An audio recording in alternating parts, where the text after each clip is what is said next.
welcome to another video on the Saint Seiya franchise. My name is Syd. Welcome everybody. Thank you so much for being here. I really appreciate your time. Thank you for clicking on the video. Today I want to talk about a very fairly new character of the series, of the Saint Seiya Next Dimension arc, and this dude's name is Ecarlate Scorpio. Now, by the way, this is a request from one of my subscribers, recent subscribers by the way, and I'm very grateful that they subscribed. You should do so too if you're interested in Saint Seiya, because all we do in this channel is talk about Saint Seiya. You know, classical, Lost Canvas, you know, Next Dimension for that matter. So stick around. I just want to talk to you a little bit about Ecarlate Scorpio. Let's get into the video. Watch this awesome intro.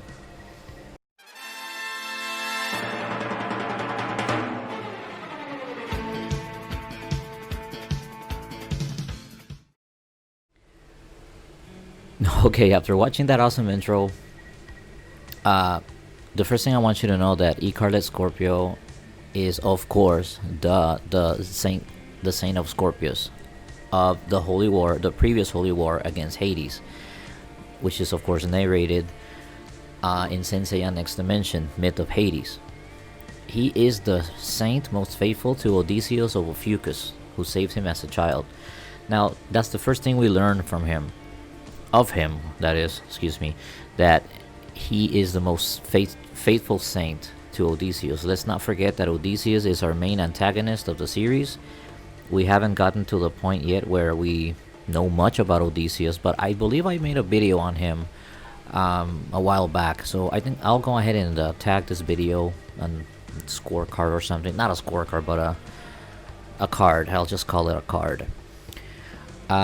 So talking about Ecarlate Scorpio, in his visible form has a semi-dark hair. In the manga it appears to be red, and it's somewhat disleveled upwards, similar to from Io of Scylla. You guys remember Io of Scylla in the Poseidon saga, where he fought against Shun of Andromeda, and his hair was all like spiky upwards. Pretty much similar. I'll have a picture of him anyway here, so that you can see him. And of course it says which is long and covers his entire back. His eyes are slanted and penetrating green eyes, with the marks of his blood vessels crossing the skin around his eyes as if they were scars. Now, this is the first thing I noticed about Ecarlate Scorpio. I thought that was a sort of a tattoo, but upon closer inspection, it's his veins. His veins are actually protruding around his eyes, and I'm like, whoa, what's wrong with him? And then I'm gonna post another picture here. You're gonna flip right now. This guy has the ability to become translucent. I don't know if it's the right term, but he can make his skin transparent or clear. We'll get that in a moment. We'll get to that in a moment. Let me see here. This is all because he's suffering from a condition called bullous epidermolysis. I'm sorry. I'm just gonna type it down here so that you guys can see. Maybe this is a known disease. I'm no doctor. I don't know. Go ahead and tell me down in the comments. From which he was saved thanks to Odysseus. We're gonna get to that in a second. He has the ability to make his body appear and disappear to such an extent that even his blood vessels and blood are translucent. That was the word I was looking for, translucent. So I thought to myself, this dude's a chameleon. That's the first thing I thought, which is cool. No saint has that other ability besides him, I suppose, so far. When it comes to his personality, he is similar to his successor, Scorpio Milo. He possesses a very cold temperament, using his technique to measure his opponents. And you know, just as he is severe and merciless on the outside, on the inside, he has a very sensitive side. Of course, since as a child, he was saved by Odysseus due to the suffering from a degenerative disease. I think it was in his blood. And he mourned his death, Odysseus' death, along with his companions, the other gold saints, when he was saved by the blood transfusion of this legendary gold saint. So that's the relation our Scorpio saint has with Odysseus, Ophiuchus, that Ophiuchus donated his blood to Ecarlate to be able to survive his I guess impending illness. Now the history, his past. This is very curious. When I read this part the first time around, I was kind of surprised. This is like a Spider-Man kind of context background. Listen to this. In the past, Ecarlate was stung by a scorpion. Okay. Causing his limbs to begin to turn crystalline until eventually his body goes from being solid to gaseous and finally disappears. So, okay, a scorpion gave him his powers. He's like a superhero. Aside from, knowing how to use cosmos, he can become translucent thanks to a scorpion. That's cool. It says, to avoid this, Odysseus makes him several blood transfusions. I mean, okay, he got sick, and Odysseus made many blood transfusions. I guess he stayed with some part of the disease. Let's keep going, right? Scorpio house. Some call it Scorpio temple. In the temple of the celestial scorpion, it's Shiryu dragon that confronts him. And upon him entering the house of Scorpio, the celestial scorpion, he is warned by a presence to not to continue, otherwise his life will be in danger. Of course, because it's Saint Seiya, Shiryu continues on, and after receiving the restriction, which is, I believe, is the weakest attack from our gold saint here, he receives 4 scarlet needles, one after the other. Shiryu then knew he was facing that generation's Scorpius gold saint, Scorpius. Now, however, he manages to free himself from the spell.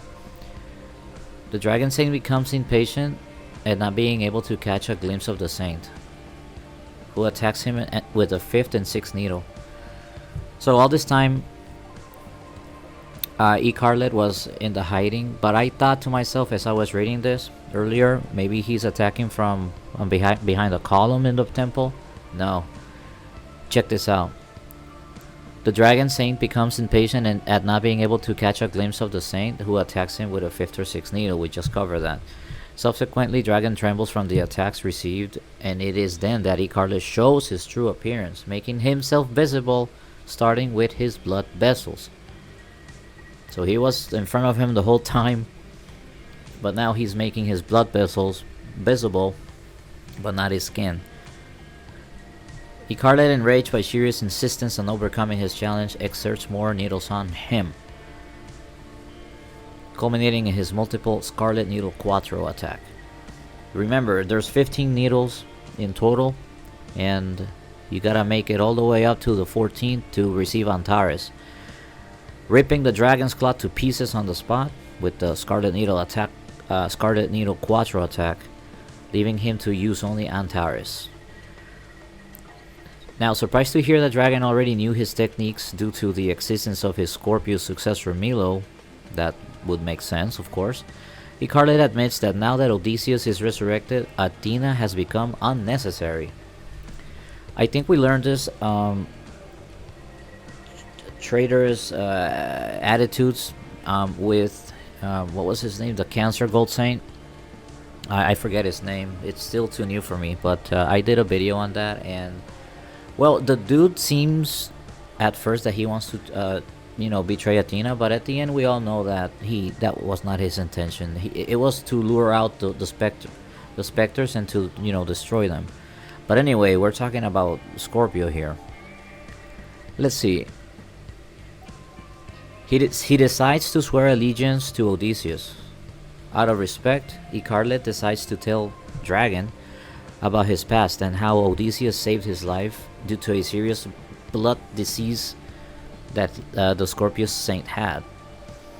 Okay, we cover that, right? Odysseus sacrificing himself by transferring his universal blood to him. So they kind of switched bloods at that point, I guess. Since both warriors hold firm their positions, Ecarlate and Dragon, Ecarlate attacks with Antares, and Shiryu uses Doko's staff. Now, I haven't read the manga. I'm using another a fandom website to gather the information, but I can only imagine how cool that would look. Let me see if maybe there's a picture around here. No, there's no picture. But anyway, he uses Doko's staff. Remember that Doko is his master. As a shield, he uses the staff as a shield, saving himself. So he's safe from Antares at the moment. The dragon gem becomes part of Shiryu's tattoo. That's another thing I haven't seen, or I don't know what it's referring to, but it must look cool. Hopefully, I can go ahead and get a hold of an image here or there. And it says, which collide and the dragon saint with the Rosan Shoryuha breaks the nail from the stinger in two.